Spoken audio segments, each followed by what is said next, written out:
Baik, Assalamualaikum warahmatullahi wabarakatuh. Pada pertemuan kali ini masih dalam mata kuliah akuntansi biaya, kita akan membahas tentang metode harga pokok proses. Di mana ini metode yang lain setelah kemarin kita membahas tentang metode harga pokok pesanan. Nah, metode harga pokok proses adalah salah satu bentuk kita mengidentifikasi biaya produksi yang muncul untuk kemudian kita bebankan dalam harga pokok produk.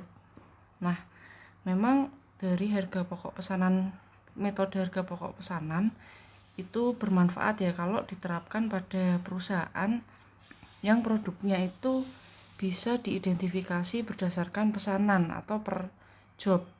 Tapi metode itu tidak praktis kalau diterapkan pada perusahaan yang memproduksi satu jenis produk homogen yang jumlahnya sangat besar atau produk massal.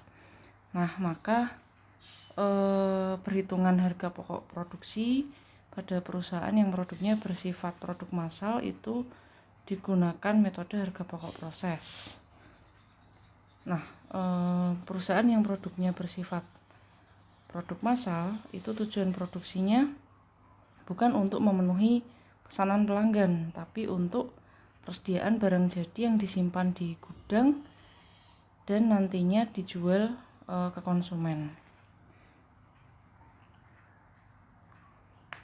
Ya, jadi untuk biaya produksi dalam metode harga pokok proses itu dikumpulkan untuk setiap proses selama jangka waktu tertentu, di mana biaya produksi persatuan itu dihitung dengan cara membagi total biaya produksi dalam periode tertentu dengan jumlah satuan produk yang dihasilkan dari proses tersebut selama jangka waktu yang bersangkutan. Ada beberapa karakteristik dari metode harga pokok proses. Yang pertama, produk yang dihasilkan merupakan produk standar, jadi bukan terspesifikasi khusus seperti itu. Kemudian produk yang dihasilkan dari bulan ke bulan itu sama, atau dari periode antar periode itu produk yang dihasilkan sama. Kemudian kegiatan produksi dimulai dengan diterbitkannya perintah produksi yang berisi rencana produksi produk standar untuk jangka waktu tertentu. Nah, contohnya ini ada pabrik untuk produk semen, gula, minyak, kemudian tahu, tempe kayak gitu. Itu contoh dari perusahaan yang menerapkan harga pokok proses. Nah, ini beberapa perbedaan antara metode harga pokok proses dengan metode harga pokok pesanan. Terkait dengan pengumpulan biaya produksi, untuk harga pokok pesanan itu dibedakan menurut pesanannya, sedangkan untuk harga pokok proses pengumpulan biaya produksi dilakukan per departemen per periode akuntansi. Kemudian terkait dengan perhitungan harga pokok persatuan, caranya kalau harga pokok pesanan itu total biaya pesanan dibagi dengan jumlah produk yang dipesan. Sementara kalau metode harga pokok proses, cara menghitung harga pokok persatuan produk adalah total biaya periode pada waktu tertentu dibagi jumlah produk berdasarkan periode tertentu. Selanjutnya untuk penggolongan biaya produksi, dari harga pokok pesanan ada biaya produksi langsung dan biaya produksi tidak langsung. Sedangkan dari metode harga pokok proses tidak perlu dibedakan antara biaya langsung dan tidak langsung. Dan BOP itu ditetapkan BOP per jumlah produk pada satu periode akuntansi. Kemudian terkait dengan BOP. Pada metode harga pokok pesanan, BOP terdiri dari biaya bahan penolong, biaya tenaga kerja tidak langsung, biaya produksi lainnya, dan biaya yang ditetapkan di muka. Kemudian untuk harga pokok proses BOP itu selain biaya bahan baku dan biaya tenaga kerja dibebankan pada yang sesungguhnya terjadi pada periode akuntansi.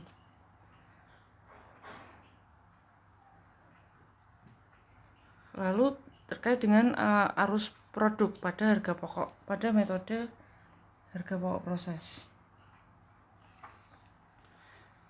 di mana produk itu dapat bergerak di pabrik dengan berbagai cara. Ada 3 bentuk arus atau aliran produk yang berkaitan dengan perhitungan harga pokok proses, yaitu arus produk berurutan atau sequential product flow, arus produk sejajar atau parallel product flow, dan arus produk selektif atau selective product flow. Ini contoh untuk yang aliran produk secara berurutan. Jadi mulai dari produk dalam proses departemen pemotongan, di mana di sini kita menggunakan bahan baku dan tenaga kerja serta overhead. Lalu hasil dari departemen pemotongan secara berurutan masuk ke produk dalam proses departemen tenun, di mana sudah tidak memakai bahan baku lagi, tapi kita pakai tenaga kerja dan overhead. Lalu hasil dari sini masuk ke departemen painting. Nah, di sini ada bahan baku lagi karena painting ya membutuhkan misalnya cat. Nah, bahan baku, tenaga kerja, overhead, lalu jadi barang jadi. Itu untuk yang sekuensial atau berurutan. Kemudian yang paralel. Paralel di sini ada departemen pemotongan dan departemen pengamplasan. Keduanya sama-sama butuh bahan baku, tenaga kerja, dan overhead. Lalu hasil dari keduanya masuk ke, ini kan secara bersama-sama ya, paralel.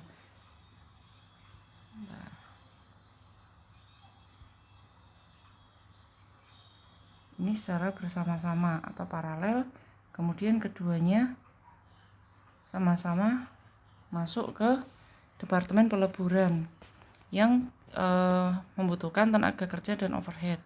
Lalu hasil dari departemen peleburan masuk ke departemen perakitan, dan hasil dari departemen perakitan masuk ke finishing. Kemudian aliran produk secara selektif. Maksudnya selektif di sini misalnya di sini ya, produk dalam proses departemen tenun. Hasil dari penenunan itu ada yang langsung di packing kemudian dijual atau masuk ke gudang barang jadi. Tapi sebagian dipilih ada yang masuk ke painting, dan sebagian lagi ada yang masuk ke departemen penjahitan. Habis itu dari painting dan dari penjahitan baru masuk ke packing dan selesai. Jadi selektif dari proses awal itu dipilih mana yang masuk mana yang langsung di packing dan jual, mana yang melalui proses lebih lanjut. Seperti itu. Nah, ketiga tadi arus produk itu tentu saja berbeda ya untuk proses perhitungan harga pokoknya, apalagi dengan berbagai departemen. Nah, manfaat dari informasi harga pokok proses sendiri yaitu untuk menentukan harga jual produk. Jadi dari data biaya produksi itu bisa digunakan sebagai pertimbangan dalam menentukan harga jual produk. Kemudian memantau realisasi biaya produksi, menghitung laba rugi bruto periode tertentu, serta menentukan harga pokok persediaan barang jadi dan harga pokok persediaan barang dalam proses yang disajikan dalam neraca. Yang pertama tadi ya, manfaat perhitungan harga pokok menggunakan metode harga pokok proses adalah menentukan harga jual. Jadi dari taksiran biaya produksi untuk jangka waktu tertentu tambah taksiran biaya non produksi untuk jangka waktu tertentu, kita bisa melihat taksiran total biaya untuk jangka waktu tertentu. Nah, taksiran biaya produksi itu diperoleh dari taksiran biaya bahan baku, taksiran biaya tenaga kerja langsung, dan taksiran BOP. Ketemu taksiran biaya produksi. Lalu setelah ketemu tadi ya yang ini, taksiran total biaya untuk jangka waktu tertentu, kita bagi dengan jumlah produk yang dihasilkan untuk jangka waktu tertentu. Ketemu taksiran harga pokok produk persatuan. Lalu kita tambah dengan laba per unit yang diinginkan atau margin labanya. Ketemulah taksiran harga jual per unit yang akan dibebankan kepada konsumen. Manfaat yang kedua dari perhitungan harga pokok dengan metode harga pokok proses adalah memantau realisasi biaya produksi, di mana manajemen itu memerlukan informasi biaya produksi yang sesungguhnya atau benar-benar dikeluarkan dalam pelaksanaan rencana produksi ketika rencana untuk jangka waktu tersebut sudah diputuskan. Nah, akuntansi biaya digunakan untuk mengumpulkan informasi tersebut. Apakah total biaya produksi itu sudah sesuai dengan setelah sesuai dengan yang sudah diperhitungkan atau sesuai rencana atau tidak. Nah, metode yang dilakukan ini adalah harga pokok proses. Rumus untuk menghitung biaya produksi yang sesungguhnya, biaya bahan baku sesungguhnya, tambah biaya tenaga kerja sesungguhnya, ditambah biaya overhead pabrik sesungguhnya. Kemudian manfaat yang ketiga adalah menghitung laba atau rugi bruto periode tertentu. Informasi biaya produksi yang sudah dikeluarkan itu digunakan untuk mengetahui apakah kegiatan produksi dalam periode tertentu itu menghasilkan laba atau justru rugi. Nah, laba atau rugi digunakan untuk mengetahui kontribusi dari setiap produk dalam menutup biaya non-produksi dan menghasilkan laba atau rugi.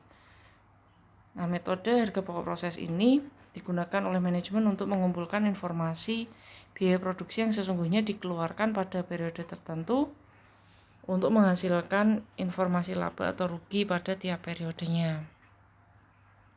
Nah, ini tampilan atau format untuk menghitung laba atau rugi bruto setiap periode. Jadi harga jual atau penjualan itu diperoleh dari harga jual persatuan dikali volume produk yang dijual.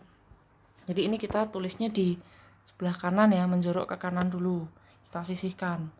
Kemudian kita masukkan persediaan produk jadi awal periode. Ini juga sebelah kanan tapi tidak sejajar atau di bawahnya persis dari penjualan. Kemudian persediaan produk dalam proses awal.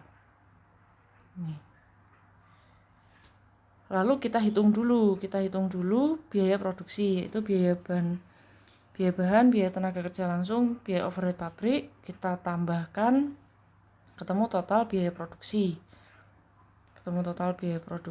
Itu ditulis urut dengan persediaan produk dalam proses awal. Lalu persediaan produk dalam proses awal ditambah total biaya produksi, ketemu harga pokok produk yang tersedia untuk diproses. Kemudian dikurangi dengan persediaan produk dalam proses akhir, ketemulah harga pokok produksi. Nah, hasilnya harga pokok produksi ini ditulisnya berurutan sejajar dengan persediaan produk jadi awal. Lalu kita tambahkan persediaan produk jadi awal ditambah harga pokok produksi, ketemu harga pokok produk yang tersedia untuk dijual, lalu dikurangi dengan persediaan produk jadi akhir, ketemu harga pokok produk yang dijual atau HPP, harga pokok penjualan ini harga pokok penjualan. Lalu penjualan dikurangi harga pokok penjualan, ketemu laba bruto. Nah, untuk ketemu laba bersih nanti dikurangi dengan biaya-biaya non produksi. Misalnya seperti biaya pemasaran dan administrasi. Lalu fungsi atau manfaat yang keempat adalah menghitung harga pokok persediaan barang jadi dan harga pokok persediaan barang dalam proses yang disajikan di neraca. Jadi laporan keuangan itu merupakan hasil atau alat pertanggungjawaban manajemen. Salah satunya adalah neraca. Nah, di dalam neraca itu harus ada informasi mengenai harga pokok persediaan produk jadi dan harga pokok produk yang ada pada tanggal neraca yang masih dalam proses. Sehingga kita perlu catatan biaya produksi tiap periode. Catatan biaya produksi tiap periode itu manfaatnya bagi manajemen untuk menentukan biaya produksi yang melekat pada produk jadi yang belum laku dijual atau harga pokok persediaan produk jadi, serta produk yang masih dalam proses pengerjaan atau harga pokok persediaan produk dalam proses pada tanggal neraca. Nah, pada perusahaan manufaktur itu proses produksi dapat berlangsung melalui beberapa departemen, di mana biaya-biaya itu dikumpulkan pada masing-masing departemen untuk suatu periode. Pada arus produk yang berurutan, produk selesai dari departemen 1 akan menjadi bahan baku atau input bagi departemen 2, dan produk selesai di departemen 2 itu menjadi persediaan barang selesai yang siap untuk dijual. Selanjutnya kita membahas tentang laporan biaya produksi. Laporan biaya produksi adalah suatu media untuk menyajikan informasi mengenai jumlah biaya yang harus dipertanggungjawabkan oleh sebuah departemen dan pertanggungjawabannya. Laporan biaya produksi juga menjadi dokumen sumber untuk menjurnal biaya yang ditransfer dari suatu departemen ke departemen lainnya atau ke dalam persediaan barang jadi.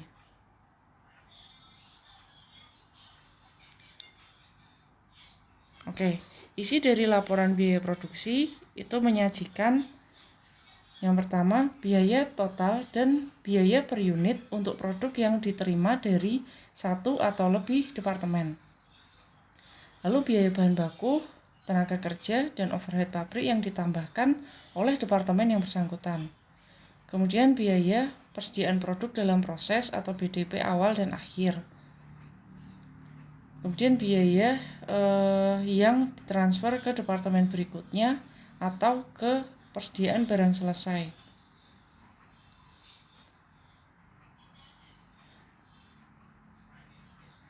Laporan biaya produksi itu dibagi dalam 3 bagian. Yang pertama memuat data kuantitas atau jumlah unit. Lalu memuat jumlah biaya total dan per unit yang harus dipertanggungjawabkan, serta memuat pertanggungjawaban biaya.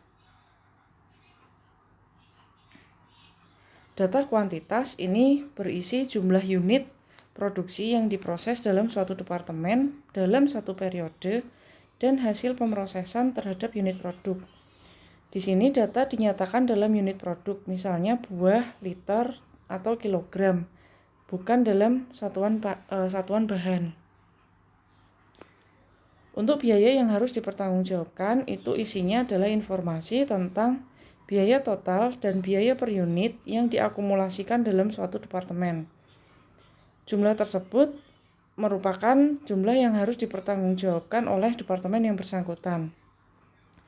Jenis dari biaya yang diakumulasikan di departemen hanya atas biaya produksi yang ditambahkan oleh departemen tersebut. Jadi kalau misalnya di departemen itu kita enggak ngerjain bahan baku, itu kita enggak perlu menuliskan biaya yang dipertanggungjawabkan di laporan biaya produksi.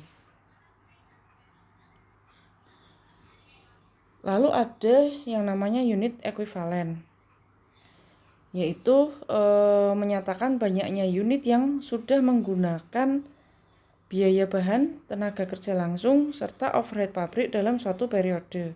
Untuk rumusnya, unit ekuivalen sama dengan unit selesai ditambah dalam kurung unit dalam proses akhir dikali persentase penyelesaian.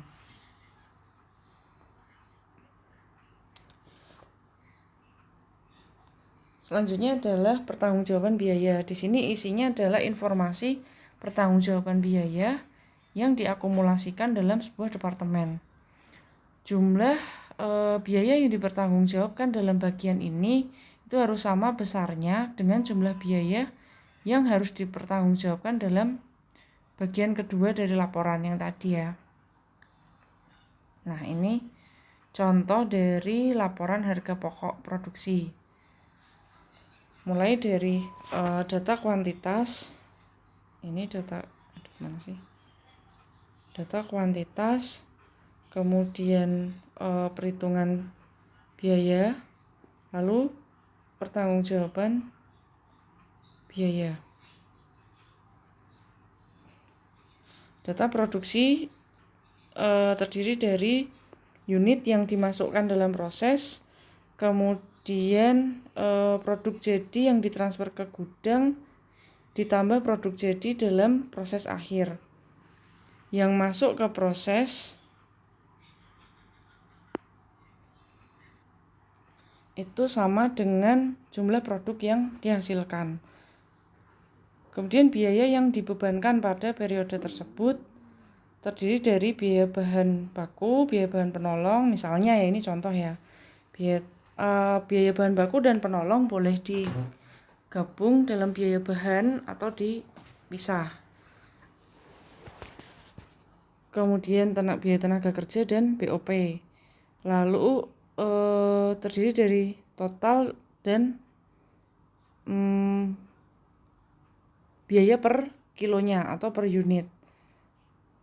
Lalu perhitungan biaya itu adalah harga pokok produk jadi yang ditransfer ke gudang sebanyak 2000. 2000 ini produk jadi yang ditransfer ke gudang ya, ambil dari sini. Ambil dari sini 2000 dikali 17.500 itu adalah total biaya per unit yang dibebankan. Kemudian harga pokok persediaan produk dalam proses akhir, biaya bahan baku ditambah biaya bahan penolong ditambah biaya tenaga kerja dan overhead pabrik ketemu, lalu ditambahkan menjadi harga pokok produksi yang dibebankan pada periode tersebut. Nah, untuk awal ini ya, awal pengantar dari harga pokok proses, kita nanti akan belajar dulu untuk yang satu departemen saja. Jadi metode harga pokok proses itu ada step-stepnya. Ada perusahaan yang produknya hanya diolah melalui satu departemen saja. Ada juga atau banyak pula yang perusahaan yang produknya itu diolah melalui lebih dari satu departemen. Kemudian nanti di pertemuan berikutnya kita akan menghitung juga apabila terjadi produk yang hilang dalam proses. Bagaimana nanti pengaruhnya terhadap perhitungan harga pokok produksi persatuan dengan anggapan produk itu hilang pada awal proses dan produk yang hilang pada akhir proses. Ini contoh untuk metode harga pokok proses melalui suatu departemen di mana tidak ada barang dalam proses awal. Contohnya ini PT Risa Rimendi, dia mengolah produknya secara massal melalui satu departemen produksi. Biaya yang dikeluarkan selama bulan Januari yaitu biaya bahan baku 5 juta, biaya bahan penolong 7.500.000, biaya tenaga kerja 11.250.000, biaya overhead pabrik 16.125.000. Totalnya 39.875.000. Jumlah produk yang dihasilkan adalah barang jadinya 2000 kilo, barang dalam prosesnya 500 kilo. Yang persentase penyelesaiannya adalah 100% untuk biaya bahan baku dan bahan penolong, serta 50% untuk BTK dan 30% untuk BOP. data produksi. Kita hitung dulu untuk data kuantitas. Yang dimasukkan dalam proses adalah 2.500 kg. Kemudian produk jadi yang ditransfer ke gudang itu 2.000 kg, sehingga masih ada produk dalam proses akhir 500 kg. Maka jumlah produk yang dihasilkan itu 2.500 kg. Biaya yang dibebankan itu kita hitung dulu unit ekuivalennya. Unit ekuivalen tadi ya, unit produk selesai ditambah unit dalam proses dikali persentase penyelesaian. Biaya bahan baku 2000 unit produk selesai ya. Ini kita masukkan ke sini. 2000 ditambah unit dalam prosesnya 500 dikali persentase penyelesaian. Tadi di slide sebelumnya kan sudah ditulis untuk bahan baku dan bahan penolong 100%, BTK 50%, BOP 30%. Lalu kita hitung masing-masing ketemu unit ekuivalennya. Biaya bahan baku 2.500, bahan penolong 2.500, biaya tenaga kerja 2.250, BOP 2.150. Nah, kemudian kita hitung harga pokok per unit. Harga pokok per unit. Biaya produksi yaitu biaya bahan baku, total biayanya kita sajikan, kemudian unit ekuivalen kita sajikan, lalu kita hitung harga pokok per unit, yaitu dengan cara total biaya dibagi unit ekuivalen. Total biaya dibagi unit ekuivalen ketemu harga pokok per unit. 5 juta bagi 2.500 2.000, 7.500 bagi 2.500 3.000 dan seterusnya. Lalu jumlah dari biaya dan jumlah harga pokok per unit. Lalu perhitungan biayanya, harga pokok produk jadi yang ditransfer ke gudang 2.000 kilo dikali 17.500 ketemu 35 juta. Lalu harga pokok kita hitung biayanya ya, harga pokok produk yang masih dalam proses pada akhir periode. Untuk bahan baku 100% dikali 500 itu produk dalam proses, dikali 2.000 itu harga pokok per unit, sama dengan 1 juta. Kemudian yang bahan penolong 100% dikali 500 itu produk dalam proses, dikali 3.000 itu harga pokok per unit, ketemu 1.500.000 dan seterusnya, ketemu total harga pokok produk dalam proses akhir totalnya 4.875.000. Kita tambahkan dengan produk jadi yang ditransfer ke gudang 35 juta, ketemu jumlah biaya produksi 39.875.000. Nah, ini laporannya tadi ya, harga pokok produksi. Kemudian jurnal yang dibutuhkan, pertama pencatatan pemakaian bahan baku dan bahan penolong. Debitnya adalah barang dalam proses, kreditnya adalah persediaan bahan.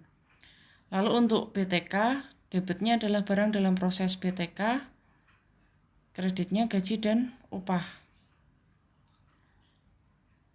Nah, ini sebesar biaya ininya ya, sebesar biaya yang dibebankan. Ambil dari sini angkanya. Lalu untuk yang BOP, barang dalam proses BOP, kreditnya berbagai rekening yang dikredit. Misalnya kan ada asuransi mesin pabrik, terus biaya depresiasi, kemudian biaya gaji mandor, seperti itu. Kemudian mencatat produk selesai. Debitnya adalah persediaan produk jadi sebesar 35 juta. Angkanya ambil dari ini ya, perhitungan biaya. Bentar. Perhitungan biaya yang ini. Ini adalah persediaan produk jadi. Kemudian kreditnya barang dalam proses biaya bahan baku, barang dalam proses biaya bahan penolong, barang dalam proses biaya tenaga kerja, dan barang dalam proses BOP.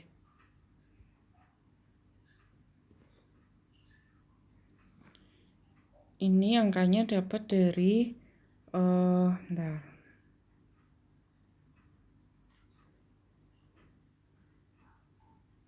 biaya yang dibebankan dikurangi harga pokok persediaan dalam proses.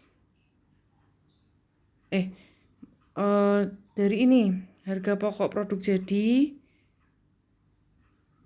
ya. Oh iya betul ini. Biaya yang dibebankan berarti 5 juta dikurangi produk dalam proses 1 juta. Terus yang bahan penolong 7.500.000 dikurangi 1.500.000. Terus yang biaya tenaga kerja 11.250 dikurangi 1.250, 10 juta. Terus yang overhead pabrik 16.125 dikurangi 1.125. Nah, itu adalah persediaan produk jadi untuk masing-masing biaya produksi. Nih, 4 juta, 6 juta, 10 juta, 15 juta. Nah, maka sisanya itu masuk ke barang dalam proses akhir. Kan yang produk totalnya kan ini 39.875. Sementara yang sudah jadi yang transfer ke gudang 35. Berarti selisihnya itu adalah produk dalam proses akhir. 4.875. Terus rinciannya ambil dari sini. 4875 kreditnya barang dalam proses BBB, bahan penolong, BTK, BOP. Gitu, terima kasih. Wassalamualaikum warahmatullahi wabarakatuh.